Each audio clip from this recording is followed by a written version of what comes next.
दोस्तों, भारतीय रेल एक चलता फिरता घर, क्योंकि इसमें आप बैठ सकते हैं, सो सकते हैं, टहल सकते हैं। इसीलिए लोगों के यातायात का सबसे पसंदीदा साधनों में से एक है भारतीय रेल। दोस्तों, भारत में पहली ट्रेन सन 1853 में चली थी, लेकिन उस टाइम ट्रेन में टॉयलेट की व्यवस्था नहीं थी।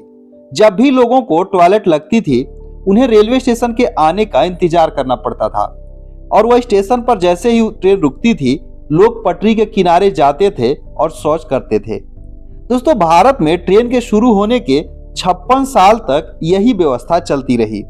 ट्रेन से उतरकर पटरी के किनारे जाने में और टॉयलेट करने में कई लोगों की ट्रेन छूट जाती थी, और इससे कई लोग हादसे के शिकार भी हो गए। दोस्तों, 56 साल तक टॉयलेट को लेकर किसी ने भी रेलवे से कुछ नहीं बोला, लेकिन सन 1909 ईस्वी में अखिल चंद्र सेन नाम के एक यात्री, जिन्हें कि अपने सफर के दौरान पेट खराब होने पर पश्चिम बंगाल के अहमदपुर रेलवे स्टेशन पर उतरना पड़ा। दोस्तों, वह पानी लेकर जैसे ही पटरी के किनारे झाड़ियों में गए, इतने में ट्रेन सीटी दी और चलना शुरू कर दी। अखिल चंद्र सेन ट्रेन को जाता देख अपना लोटा और धोती पकड़कर भागने लगे।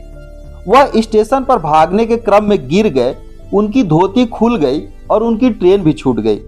दोस्तों, इस घटना से वह बहुत निराश हुए और उन्होंने ट्रेन के गार्ड की शिकायत लेटर लिखकर रेलवे के साहिबगंज मंडल को दी, जिसमें उन्होंने बताया कि मेरा पेट खराब होने के कारण मैं अहमदपुर रेलवे स्टेशन पर जैसे ही उतरकर झाड़ियों में गया, इतने में ट्रेन सीटी देकर चलना शुरू कर दी।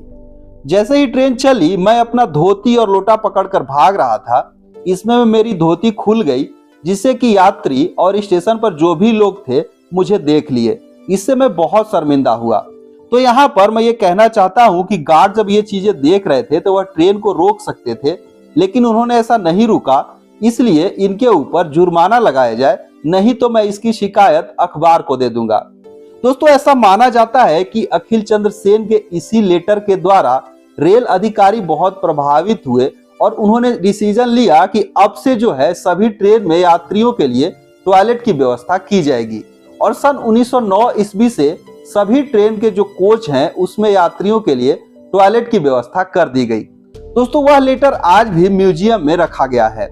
तो यहाँ पर ये जो है यात्रियों के लिए तो ट्रेन में टॉयलेट की व्यवस्था कर दी गई, लेकिन जब से ट्रेन चली है तब से लेकर आज तक ट्रेन को चलाने वाले लोको पायलट के लिए ट्रेन में टॉयलेट की कोई भी व्यवस्था नहीं होती है।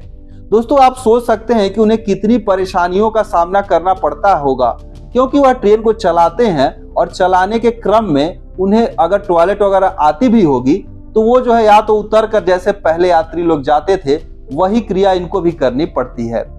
दोस्तों, इस तरीके से 2016 में रेलवे के द्वारा कुछ लोकोमोटिव बनाए गए जिसमें टॉयलेट की व्यवस्था दी गई, लेकिन पैसेंजर लोकोमोटिव लगभग जितने हैं उसमें इस तरीके की कोई भी चीजें नहीं है। तो दोस्तों, फाइनली कानपुर लोको शेड के द्वारा लोको पायलट की इस समस्या को देखते हुए जो है इंतजार की घड़ी खत्म कर दी गई, क्योंकि कानपुर लोको शेड के द्वारा कल जो है WAP7 लोकोमोटिव एक नए लिवरी में यहाँ पर टॉयलेट की व्यवस्था को लिए हुए रोल आउट किया गया। दोस्तों, आप इस इमेज में देख सकते हैं, ये एक WAP7 लोकोमोटिव है जिसमें लोको पायलट के लिए बाकायदे यहाँ पर टॉयलेट की व्यवस्था दी गई है, जिससे अब लोको पायलट को यात्रा के दौरान जो भी उनकी ड्यूटी होती है उन्हें इस तरीके से कोई भी परेशानियों का सामना नहीं करना पड़ेगा। दोस्तों, ये जो है कल रोल आउट हुआ है, ये पहला लोकोमोटिव है और इस लोको शेड के द्वारा ऐसा बताया गया कि अब लगभग सभी जो है पैसेंजर लोकोमोटिव में इस तरीके से लोको पायलट के लिए टॉयलेट की व्यवस्था दी जाएगी, जिससे वह बड़े आराम से अपनी ड्यूटी को निभा सकते हैं और इतने साल का जो लंबे इंतजार की घड़ी है वह भी अब खत्म हो जाएगी। तो दोस्तों, रेलवे के द्वारा जो है लोको पायलट के लिए गए इस इनिशिएटिव को लेकर आपकी क्या राय है, अपना ओपिनियन जरूर से शेयर कीजिएगा। और जो है धीरे धीरे करके अब सभी लोकोमोटिव में लोको पायलट के लिए टॉयलेट आपको देखने को मिलेंगे। तो इस वीडियो में बस इतना ही, मिलते हैं एक दूसरे वीडियो में, तब तक के लिए धन्यवाद।